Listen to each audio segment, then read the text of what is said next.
स्वीकृति। अगर ये स्वीकृति आप करते चले जाएं, जो श्रवण कर रहे हैं, तो सच्ची मानिए ये भ्रम खत्म हो जाएगा कि बहुत काल जब साधना करे तब ऐसी बात आती है। हम लोग तो गृहस्थ हैं, संसारी हैं, विषयी हैं, आदि आदि। आपने स्वीकृति ही आप गलत ढंग से कर रहे हैं, स्वीकृति ही आपने सही नहीं की। हम गृहस्थ हैं, हम अमुक हैं, हम सब देह भाव की स्वीकृति। प्रभु कह रहे हैं ममैवांशो, तू मेरा अंश है, मेरा बच्चा है, मेरी आत्मा है। फिर ऐसा क्यों आप स्वीकृति नहीं कर रहे कि प्रभु मेरे हैं? सच्ची मानिए प्रभु ही अपने हैं, सच्ची मानिए प्रभु ही हमें बहुत प्यार करने वाले मित्र मिल गए, नहीं तो कोई नहीं है यहां, केवल भ्रम है। मानो प्रभु की बात को मान लो, निहाल हो जाओगे। वो इसीलिए बोल रहे हैं, इसीलिए बोल रहे हैं कि हम निहाल हो जाए, परमानंद में मगन हो जाए। प्रभु अर्जुन जी को कह रहे हैं सुख दुखे समय कृत्वा लाभा लाभो जया जयो। ये कर्म भूमि है, हमारा यहां जन्म हुआ है।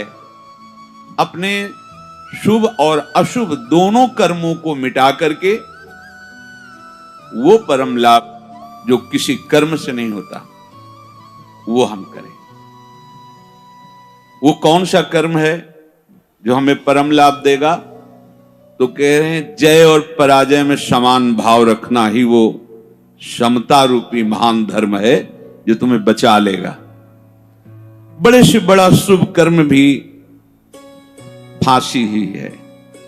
चाहे सोने की जंजीर से फांसी लगाओ और चाहे रस्सी से फांसी लगाओ, मरोगे तो है ही। ऐसे शुभ कर्म भी फांसी ही है। लोक लोकांतर में भटकना होता है, विश्राम नहीं होता। और अशुभ कर्म तो है ही, कहना क्या है उसको? हर शरीरधारी से ये दो प्रकार की क्रियाएं होती ही हैं। कहीं ना कहीं शुभ कर्म होता है, कहीं ना कहीं अशुभ कर्म। कोई ऐसा नहीं है जो इन दोनों कर्मों से युक्त ना हो। बड़े बड़े ज्ञानी जनों के शरीर के द्वारा भी ये दो क्रियाएं हो जाती हैं, पर वो अपने को अलग कर चुके हैं। वो अपने स्वरूप में स्थित हैं, कर्ता भाव रहित हैं, इसलिए न शुभ उनका स्पर्श करता है, न अशुभ स्पर्श करता है।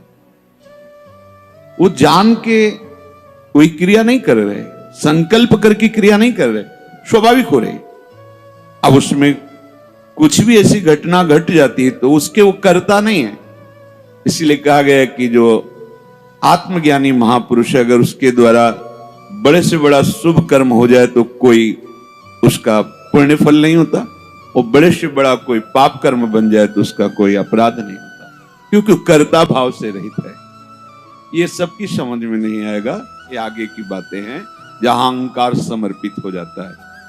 कैसे नहीं उसको अपराध लगेगा? उसके शरीर के द्वारा हो रहा है। तो जैसे हमारे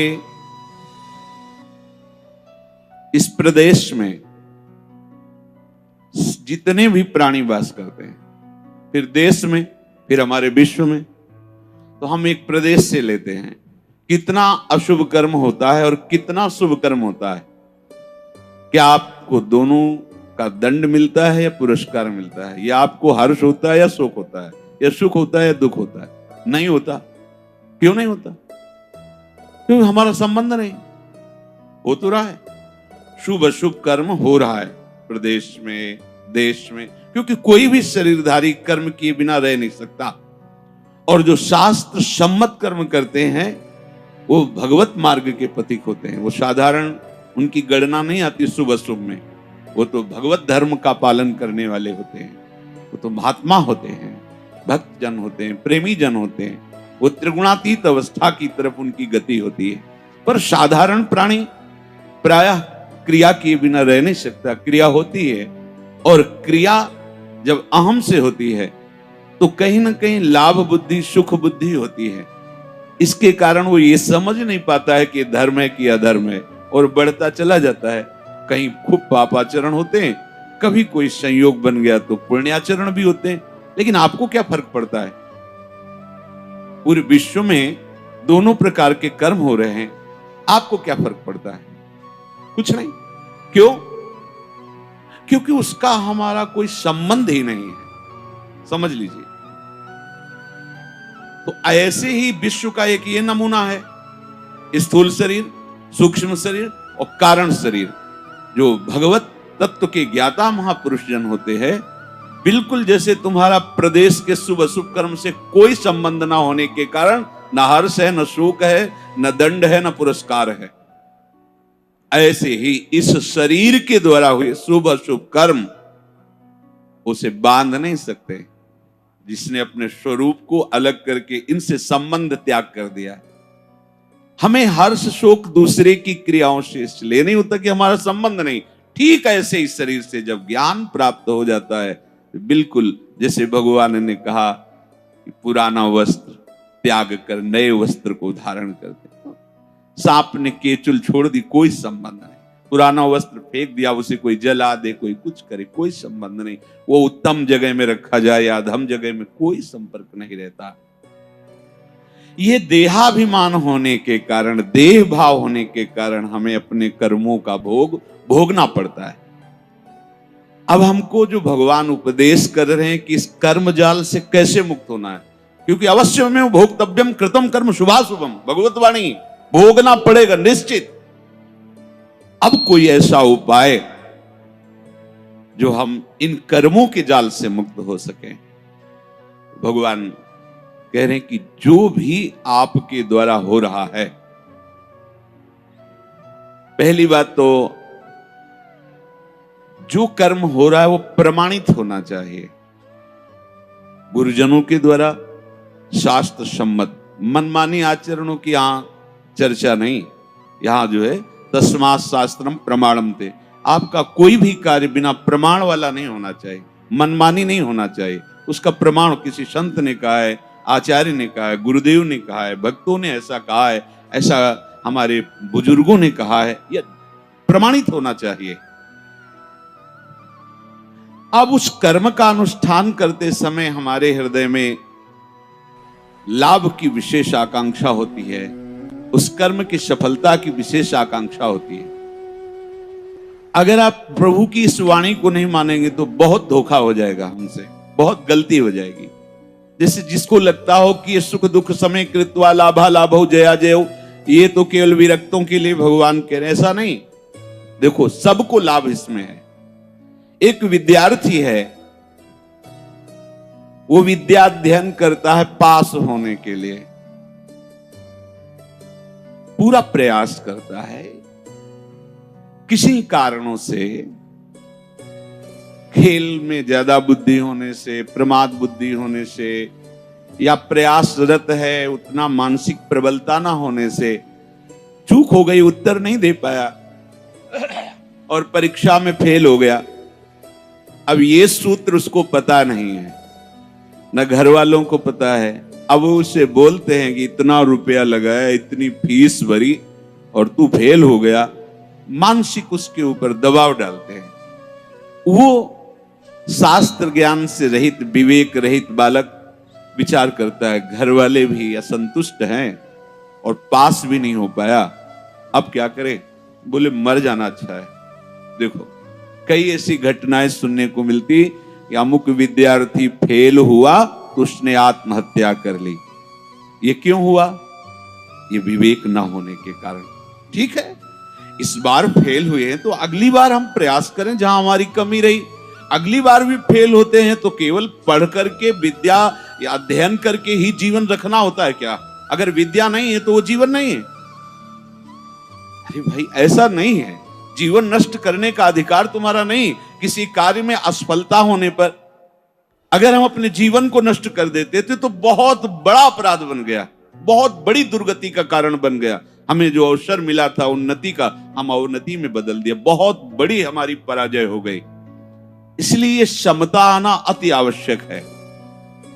हमें तो लगता है कि सबको सत्संग सुनना चाहिए, भगवत प्राप्ति के लिए ही नहीं, समाज में जीने के लिए भी सत्संग की आवश्यकता है। आसुरी बुद्धि पशुता का नाश करने के लिए सत्संग समर्थ है। एक किसान है, हजारों रुपए लगा करके मेहनत करके, बहुत बड़ी मेहनत होती किसान की, बहुत मेहनत होती, बहुत बड़ा तपस्वी होता, वो जान नहीं पाता है अज्ञान की धरा में होने के कारण। जिस ठंडी में आप वस्त्र त्याग नहीं करना चाहते, पूरी रात रात पानी लगाता है गेहूं की खेती में, बड़ी मेहनत करता है। जब फसल काटने का समय आता है तो वर्षा और ओले हो जाते हैं, पूरी फसल नष्ट हो गई। कर्जा लेकर उसने खाद पानी लगाया था, बेटी का ब्याह करना है, बच्चों को पढ़ाना है, अब फसल नष्ट हो गई। कर्जा कैसे देंगे, परिवार का पालन पोषण कैसे करेंगे? इससे अच्छा है आत्महत्या कर लो। कई ऐसी घटनाएं, हम जिस कार्य में चलते हैं असफलता मिलती है तो हमको एक ही उपाय दिखाई देता है कि हम अपने को नष्ट कर लें। भारी मूर्खता। ये जो प्रभु उपदेश कर रहे हैं, सबके मंगल के लिए उपदेश कर रहे हैं। छोटी छोटी बातें व्यवहार की। हमारा ब्याह हुआ, हमारी भावना में जो पत्नी थी वैसी नहीं मिली। अब हम जो सफलता चाहते थे इस क्रिया में, उस सफलता, अब द्वेष, विषमता आ गई। कैसे कैसे पापाचरण होने लगते हैं, कैसे कैसे पीछे कितनी ऐसी घटनाएं सुनने को मिल। राक्षसी बुद्धि। ये केवल बैरागियों के लिए, विरक्तों के लिए, संतों के लिए प्रवचन होता है, ऐसी बात नहीं। ये सत्संग ऐसी मति बना देगा कि आप समाज में रहते हुए भी बड़े आनंद पूर्वक सबको आनंद प्रदान करने वाले बन जाएंगे। ये जो जय और पराजय का, लाभ और हानि का, सुख और दुख का हमारे ऊपर प्रभाव पड़ता है, जब तक हम नाम जप करके अपनी बुद्धि को पवित्र करके समता में नहीं लाएंगे, तब तक बात बनने वाली नहीं। जगह जगह आप देखो, जगह जगह जहां कोई हारता है तहां वो निराशा अपने ऊपर ले आता है। हारना जीत का एक संकेत है। ऐसा मत समझो कि हारना पतन का संकेत है, नहीं। जो उत्साह संपन्न है, जो विवेकवान है, वो देखते हैं कि मैं कहां से हारा, कौन सा वो बिंदु है जहां मैंने चूक कर गया। विवेकवान तुरंत उसे संभालते हैं, आगे चलते। फिर हार होती तो फिर हमें आगे बढ़ना है, ना कि हमें शरीर नष्ट कर देना है, ना कि हमें इतना चिंतन बिगाड़ लेना कि डिप्रेशन में पहुंच जाए। हर परिस्थिति हमारे कर्म के अनुसार रची गई है। अब हमको संभालना होगा, उस कर्म के प्रवाह में बहकर हमें नष्ट नहीं होना है। इसीलिए भगवान यहाँ के ततो युद्धाय युज्यस्व। तुम अपने कर्तव्य कर्म करने के लिए कमर कस के खड़े हो, उत्साह संपन्न बनो, तुम्हें बिल्कुल पाप नहीं लगेगा। नैवम पाप मवाप्स्यसि। बस तुम एक काम कर लो, जय पराजय में समान भाव लाओ। जो आपने माना हुआ लाभ है, अगर हमारा पूर्ण नहीं हो रहा है तो हमें निराश नहीं होना। इस बार हमारा व्यापार सफल नहीं हुआ, इस बार अध्ययन हमारा ठीक नहीं हुआ, इस बार कृषि में हमें कमजोरी, अन्न की प्राप्ति नहीं हो पाई, हमारी खेती कमजोर हो गई, कुछ भी, कहीं भी, कैसे भी निराश नहीं होना। रात है तो दिन आएगा, आप धैर्य रखिए, प्रकाश होगा। अंधकार में उबिए नहीं और प्रकाश में फूलिए नहीं। अभिमान मत कीजिए, अंधकार आने वाला है। इसलिए सम, भगवान कह रहे समय कृत्वा, ये बहुत बड़ी विद्या है। अगर कोई कहे निकुंज में जाने के लिए इसकी क्या आवश्यकता है, तो कृपा प्रकरण में पढ़कर देखिए, तीसरे दोहे में, शत्रु मित्र समझानी सम, मान मान अपमान सम, दुख सुख लाभ न हानि। यह जो कृपा, वही प्रभु कह रहे, सुख दुखे समय कृत्वा लाभा लाभ हो जया जय। इसको धारण कीजिए। छोटी छोटी सी अनुकूलता में बाधा पड़ने पर हम दुखी हो जाते हैं, हम विक्षिप्त होने लगते हैं, हम बहुत बड़े लाभ का त्याग कर देते। छोटी सी मनोनुकूल वृत्ति के विरोध होने पर, जबकि वो महामंगल विधान है, आपको समझ में नहीं आ रहा, आप इतने असंतुष्ट हो जाते हैं, इतने हार जाते हैं, इतने निराश हो जाते हैं कि परम लाभ का मार्ग ही छोड़ दिया। ये जरूरी है, जरूरी है। जैसे ये उपदेश जब होते हैं तो प्रश्न भी होते हैं कि कब तक सहें, कब तक सहें? जब तक भगवत प्राप्ति नहीं हो जाती, जब तक भगवत साक्षात्कार नहीं हो जाता, तब तक आप सहो। सहत सहत बाढ़े भगति। इसका परिणाम क्या होगा?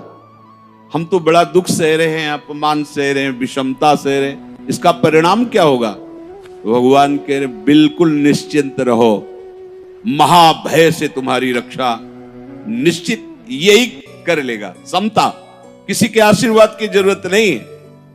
ऐसा ते विहिता सांख्ये बुद्धिर्योगे त्विमां शृणु बुद्ध्या युक्तो यया पार्थ कर्म बंधम प्रहास्यसि संतुष्टायेन केनवा। ये कला सीखनी पड़ेगी, ये कला स्वीकृति करनी पड़ेगी, नहीं आप आगे परमार्थ में नहीं बढ़ पाएंगे। हर तरह से अपने को प्रसन्न रखने की चेष्टा रखो, विवेक के द्वारा, किसी वस्तु व्यक्ति स्थान के द्वारा प्रसन्न करने की नहीं, आंतरिक विवेक के द्वारा, बाह्य कोई साधन नहीं। इसके लिए कैसी भी परिस्थिति हो, यदि आपने प्रभु को स्वीकार किया है तो आप प्रसन्न रह सकते हो, क्योंकि हमारे प्रभु विद्या के समुद्र हैं, ज्ञान के समुद्र हैं, प्रेम के समुद्र हैं, ईश्वर के। क्या चाहिए? बिना पढ़े समस्त विद्या प्रकाशित हो जाती है। ब्रह्मा जी किस स्कूल में गए थे? चारों वेद स्वतः स्फुरित हो रहे, किसके संकल्प?